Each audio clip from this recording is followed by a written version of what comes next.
अंग्रेज़ी के बहुत सारे अल्फाज जो हमारे यहाँ आए और बिला ज़रूरत बोले गए। तो एक तो ये कि वो उनकी ज़रूरत नहीं थी, हमारे पास उर्दू के बहुत अच्छे अल्फाज मौजूद थे, इसके बावजूद हमने उनको बोलना चाहा, शायद ये बताने के लिए कि हम बहुत पढ़े लिखे और तरक्की याफ्ता हैं। लेकिन उसमें उन अल्फाज की, बहुत सारे अल्फाज की मट्टी भी पलीत हुई। हम एक दफ़ा, पुरानी बात है, कुछ दोस्त हम लाहौर आए, तो बल्कि हम लाहौर से आगे हमें रावलपिंडी जाना था। तो रेलवे स्टेशन पे हम उतरे और वहाँ से बस में बैठ के पिंडी जाने के लिए हम बाहर निकले। तो हमारे एक दोस्त का दोस्त वो लाहौर चैम्बर ऑफ कॉमर्स में काम करता था। तो उसने कहा कि यार उसको फ़ोन पे फ़ोन कर लेते हैं, मुलाकात करने का टाइम तो नहीं है, तो उसको फ़ोन करके बताते हैं कि हम आए हैं और वापसी में अगर मौका हुआ तो मुलाकात करेंगे। तो अब उनके पास फ़ोन नंबर था, उस ज़माने में मोबाइल तो नहीं होता था, पीसीओ होते थे। तो हम एक पीसीओ पे चले गए, वहाँ पे बैठा हुआ था पीसीओ वाला। तो हमने उससे कहा जी फ़ोन करना है। मैंने कहा जी किधर करना है?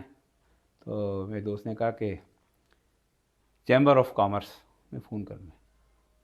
अब वो बड़ा सटपटाया, कहा चैम्बर, ये कौन सी जगह है जी? तो उसने कहा यार चैम्बर ऑफ कॉमर्स मशहूर जगह है, बिज़नेस होता है। उसको समझ भी नहीं आया चैम्बर, ये वो बोलने नहीं गया।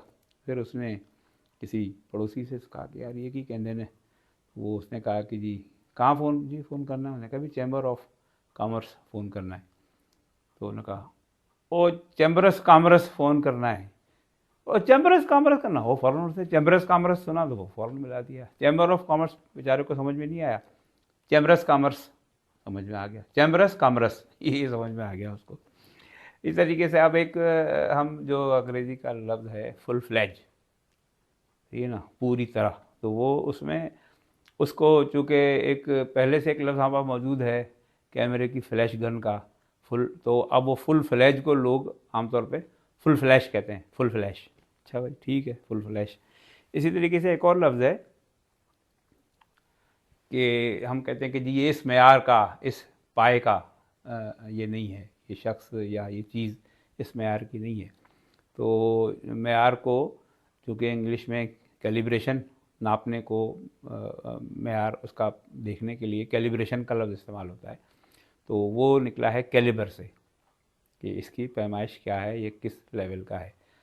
तो वो कैलिबर लफ्ज़ मौजूद है, लोग इसको इस्तेमाल करना पसंद करते हैं, बड़े कैलिबर का आदमी है, लेकिन वो कैलिबर नहीं कहते हैं, वो कहते हैं कैलिपर। क्योंकि स्कूल में वर्नियर कैलिपर इस्तेमाल किया था तो वो समझते हैं ये वही लफ्ज़ है। तो कहते हैं कि यार वो बड़ा बंदा बड़ा कैलिपर का आदमी है भाई। अच्छा भाई कैलिपर, वर्नियर कैलिपर से निकला होगा वो। इसी तरीके से जो ये हमारे वाशरूम के अंदर WC इस्तेमाल होती है, तो कमोड भी इस्तेमाल होता है। कमोड, कमोड कमोड कहते हैं, लेकिन कुछ लोग उसको कम्बोर्ड कहते हैं। वो शायद इसलिए कहते हैं कि कम्बोडिया का लफ्ज़ पहले सुन रखा है, तो ये कमोड भी उनके लिए कम्बोर्ड है। और कुछ अल्फाज तो ऐसे हैं कि जो उसकी अदायगी है, उसका उसका मसला है कि अंग्रेज़ी में जो जिस तरीके से अदा होता है उस तरीके से नहीं अदा होता यहाँ।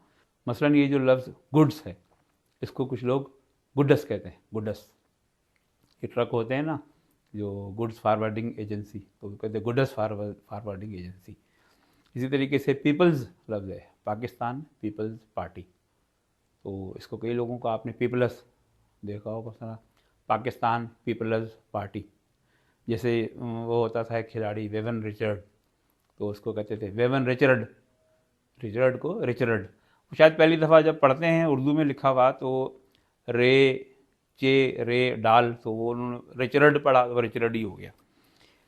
इसी तरीके से ये एक ज़माने में एक कम्युनिकेशन कंपनी आई थी बड़ी बड़ी मशहूर, वो फिल्में वीडियो कैसेट पर हाई क्वालिटी रिलीज़ करते थे। आमतौर पे जो VCR पे फिल्म देखने के लिए वीडियो कैसेट किराए पे मिलती थी, तो वो वहाँ ये वाली फिल्में ज़्यादा मकबूल होती थी। वो कंपनी का नाम होता था पल्स ग्लोबल।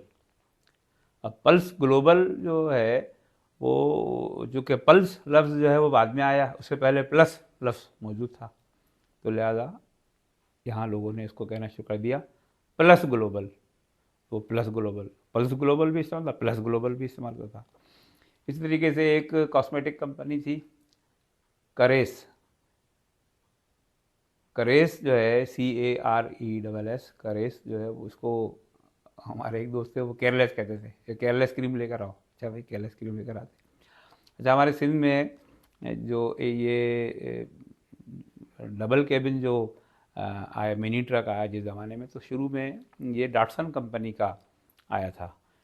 डाटसन के बाद फिर टोयोटा वाले लेकर आए डबल केबिन, और मित्सुबिशी का भी आ गया, मुख्तलिफ कंपनी को आ गया, लेकिन नाम उसका पड़ गया डाटसन पिकअप।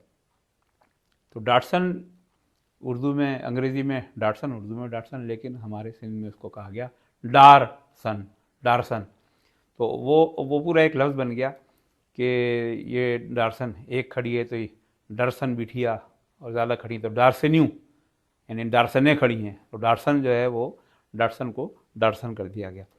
फिर ये जो बिजली के तार जोड़ने के बाद उसको कवर करने के लिए जो काला वाला टेप इस्तेमाल होता है, ये जो सेलोफेन टेप होता है, सेलोफेन एक केमिकल होता है, उससे टेप बनता है, तो सेलोफेन टेप। लेकिन सिंध में एक लफ्ज़ पहले से मौजूद था, सोल्यूशन। सोल्यूशन क्या होता है, वो जो समद बॉन्ड होता है उसको भी सोल्यूशन कहते हैं, जो चिपकाता है। तो लोगों ने समझा कि ये शायद उसी से बना है, तो उसको भी हमारे यहाँ कहा जाता है टेप सोल्यूशन। टेप सोल्यूशन का मतलब है टेप सेलोफेन। जब हिंदुस्तान पर बरतानिया की हुकूमत थी, तो जिसका जो सबसे बड़ा नुमाइंदा होता था हिंदुस्तान में, जो मलका बरतानिया को जवाब दे होता था, वो होता था वायसराय। वायसराय मतलब हिंदुस्तान का बादशाह होता था। तो वायसराय लफ्ज़ जो है वो बड़ा बारोब और बड़ा इज़्ज़त वाला लफ्ज़ हो गया। तो हमारे ख़ास तौर पे सिंध के देहातों में वो वायसराय लफ्ज़ जो है वो उसको वैल्यू देते हुए कुछ लोगों ने, कुछ माओं ने अपने बच्चों के नाम प्यार से वायसराय रखे। अब वायसराय लफ्ज़ एक बड़ा मुश्किल है, वो कैसे, अब जैसे हमारे गांव में हमारे अजीज़ से एक, तो वो उनको हम कहते थे वासु भाई, वासु भाई। तो एक दिन मैंने पूछा, मैंने कहा भाई ये वासु क्या नाम हुआ, वारिस है, वारिस भी कहते थे, वारिस भाई, वारिस भाई। तो मैंने पूछा आपका नाम वारिस से वारिस हुआ है? तो वो हंसने लगे, कहने लगे नहीं यार, ना वारिस नहीं है मेरा नाम, मेरी अम्मा ने मेरा नाम रखा था वायसराय। अब वायसराय नाम जो है वो शुरू में तो रख दिया, लेकिन अब उसको शनाख्ती कार्ड में भी लिखना है, हर जगह लिखना है, तो क्या करें, वायसराय तो अजीब सा लगेगा उसमें, तो वो वारिस कर दिया गया। तो वारिस एक्चुअली मेरा नाम नहीं है, मेरा नाम है वायसराय। वायसराय से वो हो गया वासु, तो वासु भाई कहलाते थे, एक्चुअली वो वायसराय थे। एक चीज़ और है, वो ये कि हम जो वाहिद लफ्ज़ होता है अंग्रेज़ी का, तो उसमें कुछ अल्फाज ऐसे होते हैं कि, या उर्दू का भी लफ्ज़ ले लें, कि उसको अगर हम अपनी ज़बान में लेकर आते हैं, जैसे सिंधी में ख़ास तौर पे लेकर आते हैं, तो हम उसकी मुख्तलिफ़ फॉर्म्स निकालते हैं। अब जैसे छोकरो है तो मतलब एक लड़का हो गया, छोकरा मतलब एक से ज़्यादा लड़के हो गए, छोकरे कहते लड़के इधर आओ, छोकरा, छोकरे, छोकरो। तो ये जो है ना तीनों का मतलब अलग है। तो अब जैसे अंग्रेज़ी से हमारे पास वो आई एक्सरे आया, एक्सरे, तो एक्सरे मैंने एक्सरे करवाया अपना, तो वो मैं एक्सरे शीट लेकर आ रहा हूँ। तो कोई मुझसे पूछेगा कि भैया तुम क्या लेकर आ रहे हो, तो मैं कहूँगा कि एक्सरे नहीं कहूँगा, ये मैं एक्सरा, एक्सरा लाया हूँ। एक्सरा इसलिए कि एक है, अगर एक से ज़्यादा होते तो मैं कह देता कि ये मैंने एक्सरे करवाए हैं, कितने, 3 एक्सरे करवाए हैं। तो एक एक्सरा नहीं करवाया, नहीं डॉक्टर ने 3 एक्सरे बोला था। तो हमने उसको अपनी ज़बान के हिसाब से सिंगुलर, प्लूरल या वो बनाने के लिए, वाहिद जमा के लिए हमने उसकी अपनी शक्ल दे दी, एक्सरे से एक्सरा हो गया। जैसे साशे है, तो एक है तो साशा है, दो है या दो एक से ज़्यादा हैं तो साशे हैं। और हम साशे में कोई चीज़ पैक करवाएंगे तो कहेंगे हमने साशों में पैक करवाई है। तो अब हमारी अपनी इसमें भी जैसे भुट्टो है लफ्ज़, भुट्टो एक कास्ट नेम है। तो अगर एक शख्स आ रहा है, दोस्त हमारा, वो भुट्टो है, तो हम कहेंगे कि भुट्टो आ रहा है। तो अगर एक से ज़्यादा आ रहे हैं तो हम कहेंगे भुट्टा चंता, यानी भुट्टे आ रहे हैं। तो वो हमने अपने लिहाज से उसको वो कर लिया। जैसे ये जर्रा होता है ना, तो हमारे ऑफिस में एक पियून होता था, तो वो उसकी कोई चोट लगी इसको, तो वो मुझसे कहने लगा कि मैं जर्राह के पास जा रहा हूँ, जरा के पास जा रहा हूँ। तो लेकिन उसने ऐसे नहीं कहा, उसने कहा कि मैं जरे के पास जा रहा हूँ। तो वो समझता था कि जरा, जब हम कहेंगे ये कौन है तो ये जरा है, और तुम कहाँ जा रहे हो, हम जरा के पास जा रहे हो, जरा नहीं, वो हो जाएगा जरे, हम जरे के पास जा रहे हैं। तो जैसे हम कहते हैं कि जी हम भुट्टो के पास जा रहे हैं, नहीं हम भुट्टे के पास जा रहे हैं, सेम इसी तरीके से जरा को वो जरे कहता था। एक और लफ्ज़ है जैसे अनऑथराइज्ड। अनऑथराइज्ड का मतलब है गैर कानूनी। जैसे आपका प्लाट है, आपने लिया है, आपको कागजात नहीं है, तो अनऑथराइज्ड प्लाट है। तो इसके लिए हमारे सिंध में ख़ास तौर पे अंथराई कि अदा ये प्लाट किसका है साहब, ये है तो मेरा लेकिन अंथराई है। अंथराई का मतलब अनऑथराइज्ड।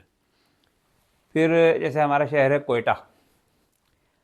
कोयटा जो है उसको कहते हैं वहाँ के लोग कोटिया भी कहते हैं, कोयटा भी। तो कोयटा के जो कि एक नाम पहले से मौजूद था, तो जब जापान की गाड़ियाँ आना शुरू हुई तो टोयोटा गाड़ी आई, बहुत मकबूल हुई, पाकिस्तान में आज तक मकबूल है।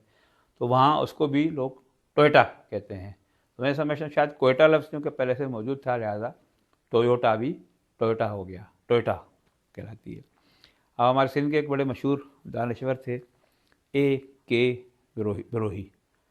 अब ए के बरोही अंग्रेज़ी से तो ए के और वो बरोही हो गया, लेकिन ए के, अब इसको सिंगल कहना है, हमें सिर्फ ए के बरोही का जिक्र करना है, तो वो ए के बरोही नहीं होगा, वो एको बरोही होगा। हमारी अम्मा कहती थी कि जी वो ज़माना था जब एको बरोही आया था, तो ए के एको हो गया, ये वर्जन हमारा अपना हो गया, यानी हम ए के बरोही को बोलना ठीक नहीं समझते। और भी इस तरह के कई अल्फाज हैं। मसलन कराची में एक ज़माने में सुपारी बड़ी मशहूर हुई थी, टेस्टी सुपारी। अच्छा, टेस्टी सुपारी आई क्योंकि उस ज़माने में जो टैक्सी चलती थी तो हमारे मकरानी, सिंधी, वो और जो कच्छी, वो टैक्सी को टेस्की कहते थे। टेस्की आ रही है, वो जब टेस्टी सुपारी है तो वो उसको भी उन्होंने कहा कि कौन सी सुपारी, टेस्की सुपारी। तो टेस्टी सुपारी मशहूर थी, लेकिन कुछ इलाकों में उसको टेस्की सुपारी कहा जाता था। जैसे पासपोर्ट है, तो पासपोर्ट को खुसूसन हमारे पंजाब के देहातों में पारसपोर्ट कहा जाता। पासपोर्ट कहना मुश्किल था, तो पारसपोर्ट, चूँकि पारस एक मौजूद था पहले, सोना बनाता है जो लोहे को, पारस, तो वो पारसपोर्ट हो गया। इस तरीके सर्टिफिकेट, अब सर्टिफिकेट बड़ा मुश्किल लफ्ज़ था, तो उसको आसानी से कैसे बोला जाए, तो वो हो गया सर्टिफिकेट। सर्टिफिकेट सर्टिफिकेट हो गया। इस तरह के बेशुमार अल्फाज हैं। ये वो अल्फाज हैं जो अंग्रेज़ी से आए यहाँ और फिर उनकी मट्टी पलीद हो गई।